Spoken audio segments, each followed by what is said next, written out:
அடுத்தது பார்த்தீங்கன்னா இவங்களுடைய மிசைல்ஸ், இவங்களுடைய முன்னாள் இராணுவ தளபதியுடைய பெண், அவங்க என்ன சொல்லியிருக்காங்க அப்படின்னா, அசீம் முனீரோடைய வீட்டோடைய அட்ரஸை நாங்கள் தரோம், அசீம் முனீரோட கேர்ள் ஃப்ரெண்டாக இருக்கக்கூடிய பஞ்சாப் சிஎம்மான மரியம் நவாஸோட அட்ரஸை நாங்கள் தரோம், இந்த 2 இடத்துல தான் அவன் எங்கேயாவது இடத்துல இருப்பான், அவனை குண்டு போட்டு தீத்துருங்க, பாகிஸ்தான் மக்களை விட்டுருங்க, நாங்கள் இதுக்கு மேலே சண்டை போகிறதுக்கான இது எங்களுக்கு கிடையாது, இவங்க இருக்கக்கூடிய இராணுவ அதிகாரிகள் நீங்கள் கொண்டுட்டிங்கன்னா அந்த நாடு நிம்மதியாக இருக்கும், எங்கள் நாட்டுக்கு விடுதலை வாங்கி கொடுத்த மாதிரி இருக்கும். இதை சொல்கிறது யாருன்னு பார்த்தீங்கன்னா ரஹீல்னு சொல்லி இதுக்கு முன்னாடி அவங்களுடைய இராணுவ தளபதி, ரொம்ப பவர்ஃபுல்லான ஒரு இராணுவ தளபதியாக இருந்தார், அவருடைய பெண்.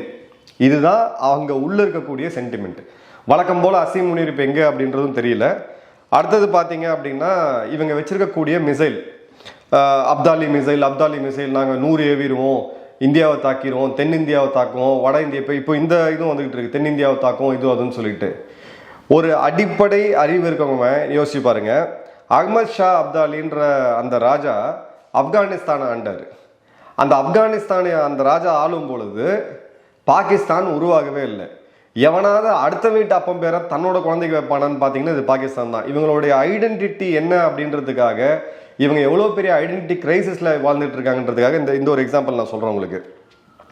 இப்போது நீங்கள் இப்போ நடந்த தாக்குதல், இந்த 9 இடங்களை இந்தியா குறி வச்சு தாக்குனது, இது அமெரிக்கா பண்ணியிருந்தாங்கன்னா இந்நேரம் உலகம் முழுக்க பப்ளிசைஸ் பண்ணி நெட்ஃப்ளிக்ஸில் இந்நேரம் சீரியல் எடுக்க ஆரம்பிச்சிருப்பாங்க, ஹாலிவுட்டில் திரைப்படங்கள் எடுக்க ஆரம்பிச்சிருப்பாங்க. நம்மளுடைய பிஆர் அப்படின்றது ரொம்ப வீக்காக இருக்குது. இந்த 9 இடங்களை தாக்குனதை நீங்கள் ரொம்ப லைட்டாக எடுத்துக்காதீங்க. இன்னும் தாக்கணும். பொதுமக்களுக்கு இதோட புரிதல் வேணும். இது சாதாரண நிகழ்வு கிடையாது, சாதாரண ஆப்ரேஷன் கிடையாது. சைனாவுமே இப்போ உட்காந்து இந்தியாவை எப்படி ஹேண்டில் பண்ணுறதுன்னு யோசிக்க வைக்கக்கூடிய அளவுக்கு உலக நாடுகளுக்கு நம்ம உணர்த்தியிருக்கோம். இஸ்ரேல் செய்ததை விட ஒரு ஸ்டெப் லார்ஜ் லெவல் அதிகமான ஒரு ஆப்ரேஷன், அந்த அளவுக்கு துல்லியமாக பிளான் பண்ணி உள்ளே போய் ஒரு நாட்டோட உள்ளே போய் 9 இடங்கள்ல எதிரி நம்மளை அடிச்சிட்டான். 22ஆம் தேதி நம்மளுடைய மக்களை கொண்டு இருக்கான். எந்த அளவுக்கு அவன் அலர்ட்டாக இருப்பான் அப்படின்னு பாருங்க.